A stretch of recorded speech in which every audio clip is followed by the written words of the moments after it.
It was kind of funny because I was driving, so I obviously hadn't looked at my phone in a while, and we're driving up and up and up and up and up this mountain.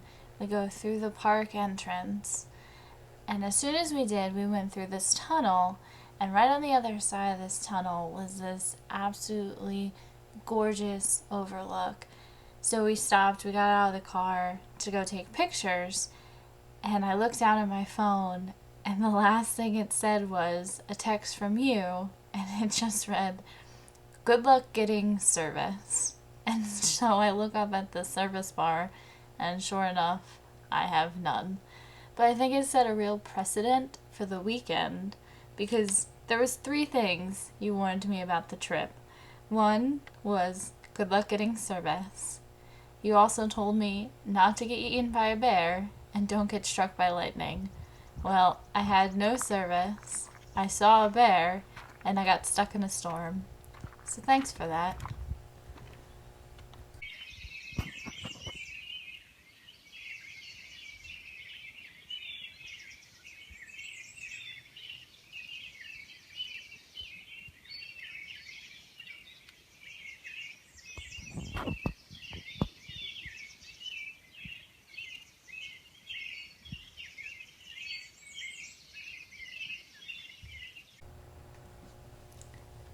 So I was on Facebook the other day, and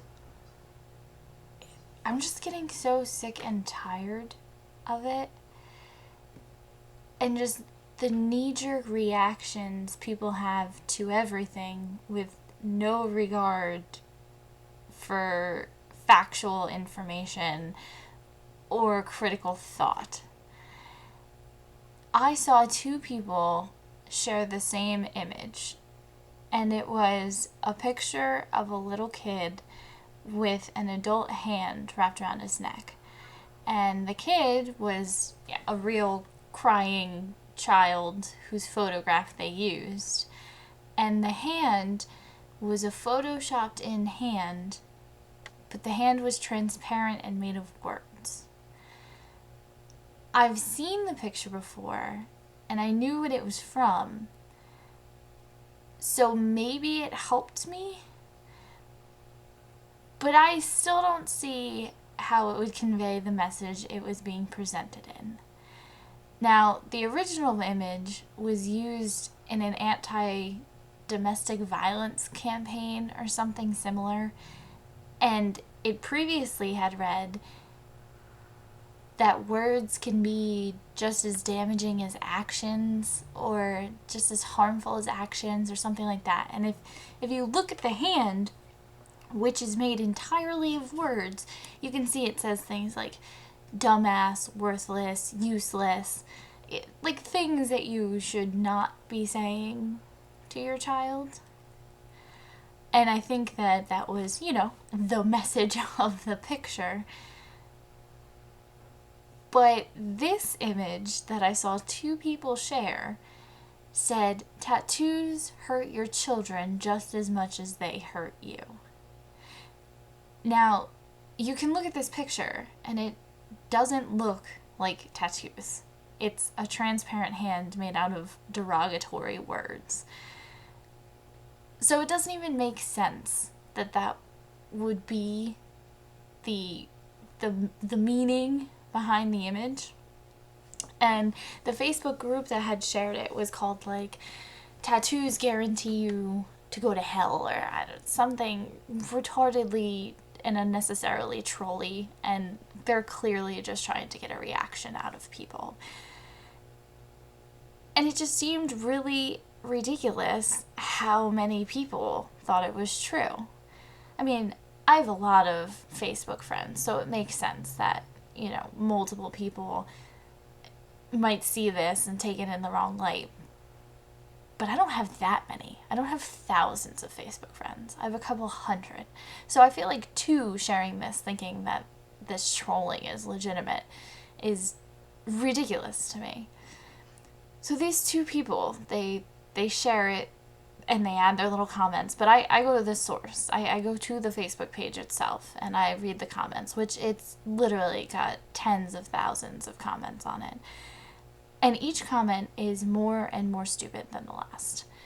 It's just, people sharing pictures of their tattoos, people sharing stories of how they got tattoos, relating to their children to show how much they love their children, just things of that nature. And it's like the page is just responding to them, like continually trolling, saying, well, now you and your children are going to hell. As if the concept of hell is something that, a Facebook page can determine for you. It just seemed ridiculous. And then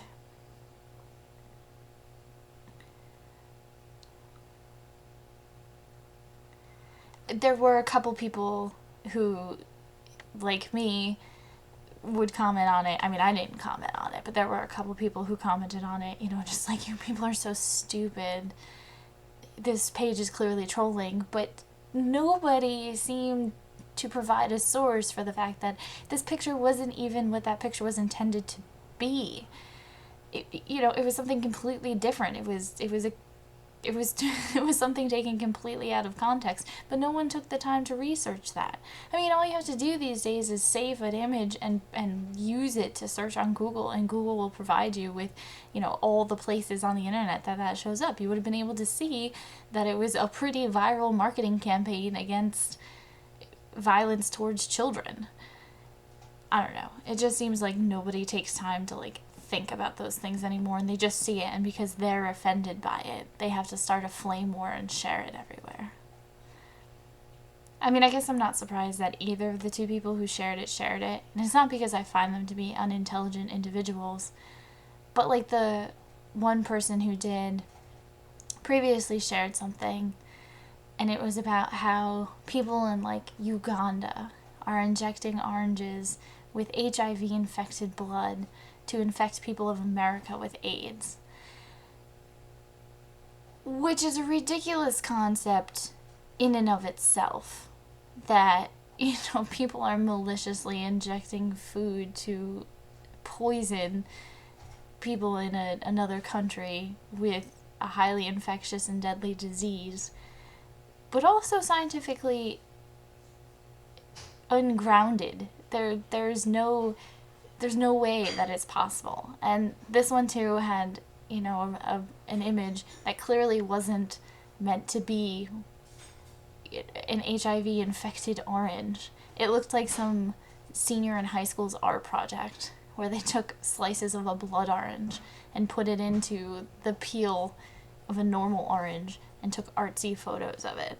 It looked nothing like if someone were to inject blood into an orange. But it literally took me, now I knew that it wasn't something that sounded factual, and that I didn't think that HIV could survive out of the body, any body, for an extended period of time. Look at any of this stuff. Oh yeah, look at the rain over there. Oh, is that coming this way? Yeah.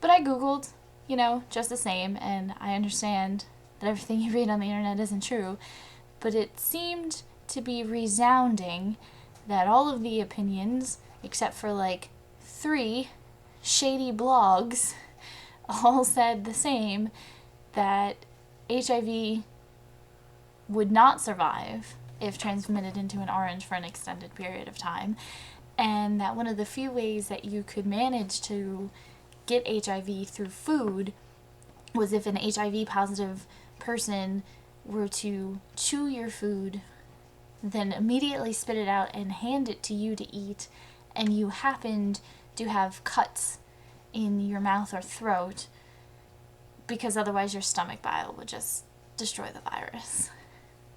So, I mean, I guess I wasn't super surprised at either of these things, but it's just really disheartening how many people get so wrapped up in the day-to-day bullshit and get so offended and so angered over these untrue things that just circulate around on the internet.